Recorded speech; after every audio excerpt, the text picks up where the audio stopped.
Hello everyone. आज एक नई यूनिट को स्टार्ट करते हैं जिसका नाम है जड़त्व आघूर्ण moment of inertia. Applied mechanics की ये नई यूनिट जिसका नाम है मोमेंट ऑफ इनर्शिया, इसको हिंदी में जड़त्व आघूर्ण बोलते हैं। ये 3 ब्रांचों के लिए है, rubber and plastic, paint technology, fertiliser technology. Chemical वालों के लिए ये यूनिट नहीं है। वो अपने सिलेबस में एक बार चेक कर लें कि उनके सिलेबस में अगर है तो इसको वॉच करें। ठीक है, तो आरपी, पेंट और एफटी ये 3 ब्रांचों के लिए है। केमिकल के लिए ये नहीं है। अपने सिलेबस को एक बार चेक कर लें, उसके बाद ही इसको वॉच करें। ठीक है, तो यहाँ पर जड़त्व आघूर्ण जो है आप लोग जानते हैं, ठीक है, और पढ़ा भी होगा, और हो सकता है कुछ लोगों को आइडिया नहीं हो। ठीक है, जड़त्व आघूर्ण क्या होता है? बल का द्वितीय आघूर्ण होता है, या हम इसको बल आघूर्ण का आघूर्ण कहते हैं। ठीक है, यानी बल आघूर्ण जो होता है उसका एक बार फिर से आघूर्ण ले लें तो हमारे पास जड़त्व आघूर्ण कहलाता है। जैसे मैं बात करूं यहाँ पर, ठीक है, कि आघूर्ण का आघूर्ण मतलब हमारे पास हम मोमेंट निकालें m, तो m बराबर क्या होता है f इंटू एक्स। अब मुझे मोमेंट ऑफ इनर्शिया निकालना है, तो मोमेंट ऑफ इनर्शिया निकालने के लिए मैं क्या करूँगा, इस मोमेंट का एक बार फिर से मोमेंट ले लूँ, x से मल्टीप्लाई कर दूँ। ठीक है, तो m का मान क्या है, f इंटू एक्स और गुणे x। तो फाइनली मेरे पास क्या हो जाएगा, f इंटू एक्स का स्क्वायर, यानी मोमेंट का मोमेंट या बल का द्वितीय आघूर्ण, ये हमारे पास क्या कहलाता है, जड़त्व आघूर्ण। ठीक है, तो क्वेश्चन को स्टार्ट करते हैं। क्वेश्चन नंबर 1 हमारे पास क्या है, किसी अक्ष के सापेक्ष एक छोटे पिंड का जड़त्व आघूर्ण, ठीक है, द्रव्यमान जड़त्व आघूर्ण उसके द्रव्यमान तथा अक्ष से दूरी के गुणनफल के बराबर होता है। ठीक है, तो इसमें ऑप्शन नंबर आपका पहला ठीक है, ए बरक के। ठीक है, यहाँ पर ऑप्शन नंबर ए आपका ठीक हो जाएगा। ठीक है, तो दूसरा क्वेश्चन देखते हैं, जड़त्व आघूर्ण को कहते हैं, जड़त्व आघूर्ण को क्या कहते हैं? तो पहला आपका क्या है, बल आघूर्ण का आघूर्ण, अगला आपका बी पॉइंट है बल का द्वितीय आघूर्ण, सी पॉइंट संवेग का आघूर्ण, और डी में दे रखा है विकल्प ए तथा बी सही है। तो ये आपका ठीक है, क्योंकि जड़त्व आघूर्ण को बल आघूर्ण का आघूर्ण भी कहते हैं और बल का द्वितीय आघूर्ण भी कहते हैं। तो ऑप्शन नंबर आपका डी इज करेक्ट, डी आपका करेक्ट हो जाएगा। ठीक है, और क्वेश्चन नंबर 3 है, किसी अक्ष के परता क्षेत्रफल का जड़त्व आघूर्ण होता है। क्षेत्रफल का जड़त्व आघूर्ण पूछा है, तो यहाँ पर क्षेत्रफल का जड़त्व आघूर्ण ए ऑप्शन इसका ठीक है, ए इंटू एक्स स्क्वायर। ठीक है, ये आपको इस फॉर्म में भी मिलेगा कभी कभी, सिग्मा ए इंटू एक्स स्क्वायर। ठीक है, या सिग्मा ए इंटू डी स्क्वायर, जो भी आपकी डिस्टेंस ली गई होती है, जिस क्षेत्रफल का यानी जिस भी एरिया का हम मोमेंट ऑफ इनर्शिया निकालते हैं, वहाँ से जो भी आपकी अक्ष होती है, एक्सिस गुणन अक्ष, वहाँ तक की लंबवत दूरी वो एक्स या डी हम ले लेते हैं। ठीक है, इसका ऑप्शन नंबर ए आपका करेक्ट है, 3 का। क्वेश्चन नंबर 4 की अगर बात करें, तो जड़त्व आघूर्ण का मात्रक होता है, यहाँ पर दे रखा है जड़त्व आघूर्ण का मात्रक होता है यदि ए तथा आर दोनों मीटर में हो, तो जड़त्व आघूर्ण का मात्रक जो है वो आपका होता है मीटर की पावर 4। ठीक है, इसका ऑप्शन नंबर आपका ए ठीक है, ऑप्शन नंबर ए राइट है। तो फिर से एक बार मैं बता दूं, ठीक है, ये एफटी, ये जो वीडियो है वो एफटी, आरपी और पेंट वालों के लिए है, और केमिकल वाले अपने सिलेबस को एक बार चेक करेंगे तभी इस वीडियो को वॉच करेंगे, और उनका मेरे ख्याल से शायद ये नहीं है। ठीक है, तो क्वेश्चन नंबर 5 ये है, लंबवत अक्षों के प्रमेय के अनुसार, यानी थ्योरम ऑफ परपेंडिकुलर एक्सिस, ये आपने फिजिक्स में पढ़ा होगा। थ्योरम ऑफ परपेंडिकुलर एक्सिस के अकॉर्डिंग आपका ऑप्शन ए जो है वो ठीक है, I Z Z equal to I X X plus I Y Y. ठीक है, ऑप्शन नंबर ए आपका क्लियर है। क्वेश्चन नंबर 6, समांतर अक्ष, ठीक है, समांतर अक्ष प्रमेय, समांतर अक्ष की प्रमेय के अनुसार, यानी थ्योरम ऑफ पैरेलल एक्सिस। तो थ्योरम ऑफ पैरेलल एक्सिस जो हमारे पास है वो क्या कहती है, वो आपको ये भी आपने फिजिक्स में पढ़ा है। इसका ऑप्शन नंबर बी ठीक है। I B B equal to I H plus A into H square. आपको डिटेल में अगर पढ़ना है तो इसके लिए सेपरेट वीडियो मैंने बनाए हुए हैं, मेरे यूट्यूब चैनल पे जाके प्लेलिस्ट में आपको मिल जाएगा। क्वेश्चन नंबर 7, समांतर अक्ष की प्रमेय के अनुसार I A B equal to I G plus A, यहाँ जो डॉट डॉट का दे रखा है इसमें यहाँ पर क्या आएगा, ए इंटू एच स्क्वायर होता है। तो ऑप्शन नंबर बी आपका राइट हो जाएगा, ठीक है, ये आपका राइट है। थ्योरम ऑफ पैरेलल एक्सिस के अकॉर्डिंग यहाँ पर एच स्क्वायर आएगा। क्वेश्चन नंबर 8, लंबवत अक्षों के प्रमेय के अनुसार थ्योरम ऑफ परपेंडिकुलर एक्सिस, उसके अकॉर्डिंग हमारे पास ये हमें देखना है। तो यहाँ पर हमारे पास ये इस पर क्या आएगा, वो आएगा ये option number A, I Y Y, ठीक है, I Z Z equal to I X X plus I Y Y ये होता है। तो हमारा ऑप्शन नंबर ए ठीक है। क्वेश्चन नंबर 9, किसी क्षेत्रफल का जड़त्वागुण कम होगा, किसी भी क्षेत्रफल का जड़त्वागुण कम तब होगा जब उसका जड़त्वागुण उसकी केंद्रीय अक्ष के सापेक्ष निकाला जाए, ठीक है, तो उसका जड़त्वागुण मिनिमम होगा, कम होगा। ऑप्शन नंबर सी इसका ठीक है। उसके बाद ये एक त्रिभुजाकार सेक्शन ABC का जड़त्वागुण जिसका आधार 100 mm तथा ऊंचाई 90 mm है, आधार BC के पड़ता होगा, क्या जड़त्वागुण कितना होगा। तो ये न्यूमेरिकल हो गया। तो इसके लिए अब मैं आपको कुछ ट्रिक बताता हूँ जो कि बहुत सारे न्यूमेरिकल हैं, वो आपको यहाँ पर काम आएंगे। तो ये जो मैंने PK गुप्त से, जो एशियन पब्लिकेशन की बुक है PK गुप्त, उससे यहाँ पर मैंने इसको पिक्चर को लिया है, ठीक है। तो यहाँ पर क्या है, कुछ सामान्य ज्यामितीय सेक्शनों के क्षेत्रफल का द्वितीय आगुण, यानी कुछ जर्नल सेक्शंस दिए हुए हैं, कॉमन सेक्शन है, ठीक है, उनके क्षेत्रफल का मोमेंट ऑफ इनर्शिया या द्वितीय आगुण हमको निकालना है। तो उसके फार्मूले आपको याद होने चाहिए। तो फार्मूला याद करने की ट्रिक क्या है और फार्मूला कैसे याद करेंगे, उसके लिए आप यहाँ पर देख लीजिए। तो मैंने पहला सेक्शन ये जो लिया है, ठीक है, पहला सेक्शन लिया है रेक्टेंगल, ठीक है, रेक्टेंगल लिया है। इस रेक्टेंगल में जो है एक सेंट्रॉइड यानी केंद्रीय अक्ष, सेंट्रॉइड से जाने वाली एक्स एक्स अक्ष ये है और एक सेंट्रॉइड से जाने वाली वाई वाई अक्ष ये है, ठीक है। एक अक्ष हमने और बनाई है, ठीक है, जो कि इस पॉइंट से जा रही है, इसका नाम दिया है ए अक्ष, और दूसरी एक और अक्ष है, ठीक है, जो इस पॉइंट से होके जा रही है यहाँ से, ठीक है, ये है बी अक्ष, इसका नाम दे दिया है, कोई दिक्कत नहीं है। तो केंद्र अक्ष से होके जाने वाली दो अक्ष हैं यहाँ पर, एक्स एक्स अक्ष और वाई वाई अक्ष, और इसके आधार कहो या जो भी लाइन ए एक अक्ष है और एक बी अक्ष है। तो यहाँ पर इसकी डायमेंशन दी हुई है कि ये इसकी जो डायमेंशन है ये वाली, यहाँ से यहाँ तक की ये जो दूरी है वो है इसकी b, यानी इसकी बिर्थ है इसकी b है, और d इसकी ये क्या है, डेप्थ इसकी गहराई जो है वो d दे रखी है, ठीक है। यहाँ पर पिक्चर में थोड़ा सा क्लियर नहीं हुआ है एक साइड में, ठीक है, साइड में थोड़ा सा नहीं आया है। तो यहाँ पर ये जो d है वो यहाँ पर थोड़ा सा छुप गया है ये d, ठीक है। तो यहाँ पर सबसे पहले केंद्रीय अक्षों से, ठीक है, केंद्र से जाने वाली अक्षों के पड़ता मोमेंट ऑफ इनर्शिया, इस रेक्टेंगल सेक्शन का हमें ज्ञात करना है, इसका फार्मूला निकालना है, जो कि आपको डायरेक्ट ऑब्जेक्टिव टाइप क्वेश्चन में आपको मिलेगा।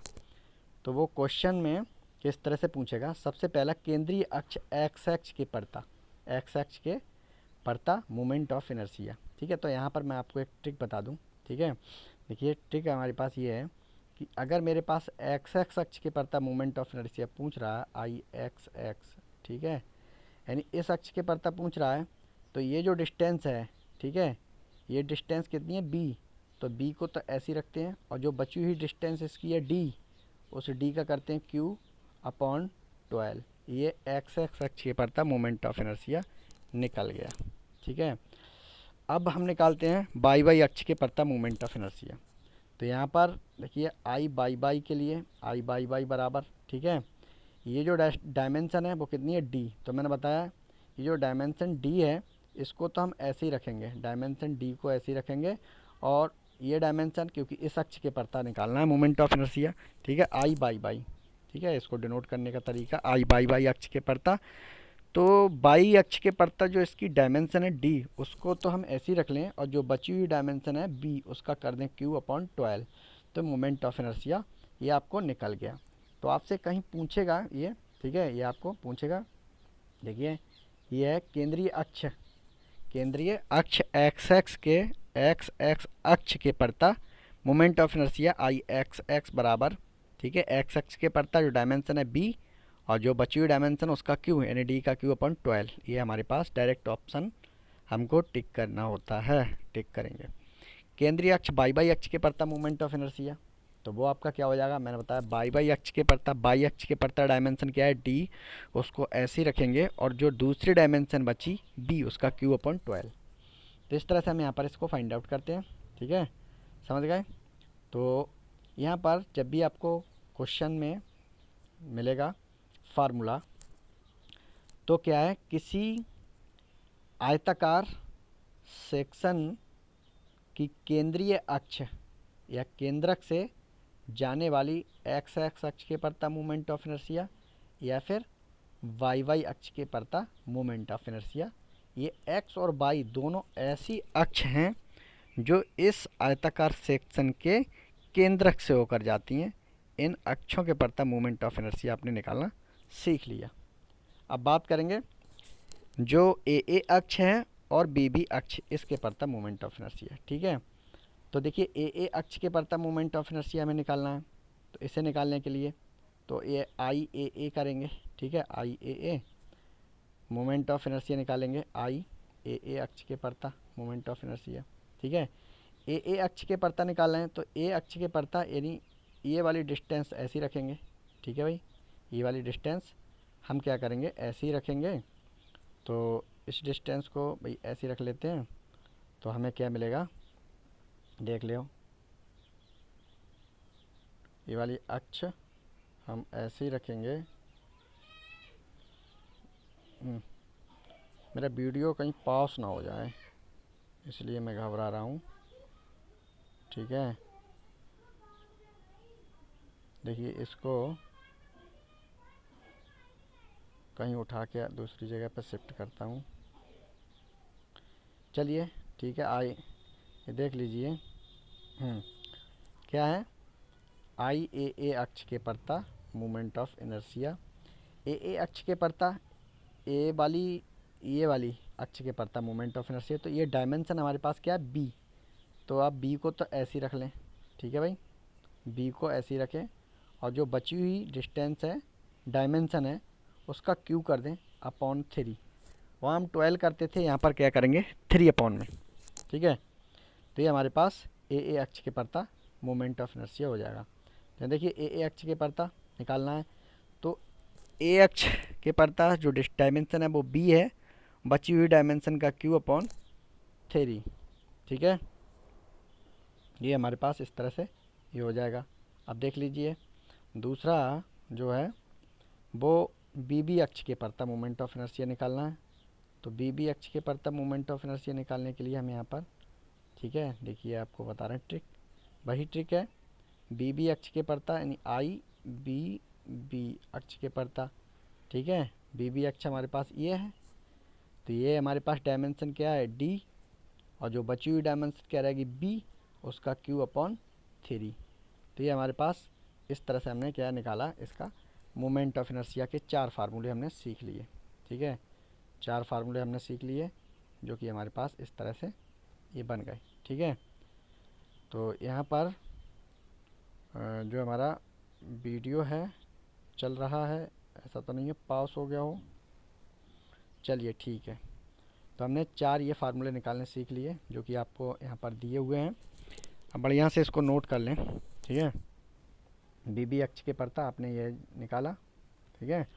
तो आयत के लिए हमें 4 ही फार्मूले की ज़रूरत पड़ेंगी। कोई भी आयताकार सेक्शन है उसकी 4 अक्ष, ठीक है। एक तो उसकी कहाँ से जा रही हो, 2 अक्ष उसकी केंद्रक से होके जाएंगी, ठीक है। केंद्रक यानी सेंट्रॉइड से होके जाएंगी। सेंट्रॉइड एक्सिस के अबाउट मोमेंट ऑफ इनर्शिया वो हमने निकाल लिया, उसमें 12 आता है। और बाकी जो 2 अक्ष बची, ए अक्ष और बी अक्ष, उनके परता भी हमने मोमेंट ऑफ इनर्शिया निकालना सीख लिया।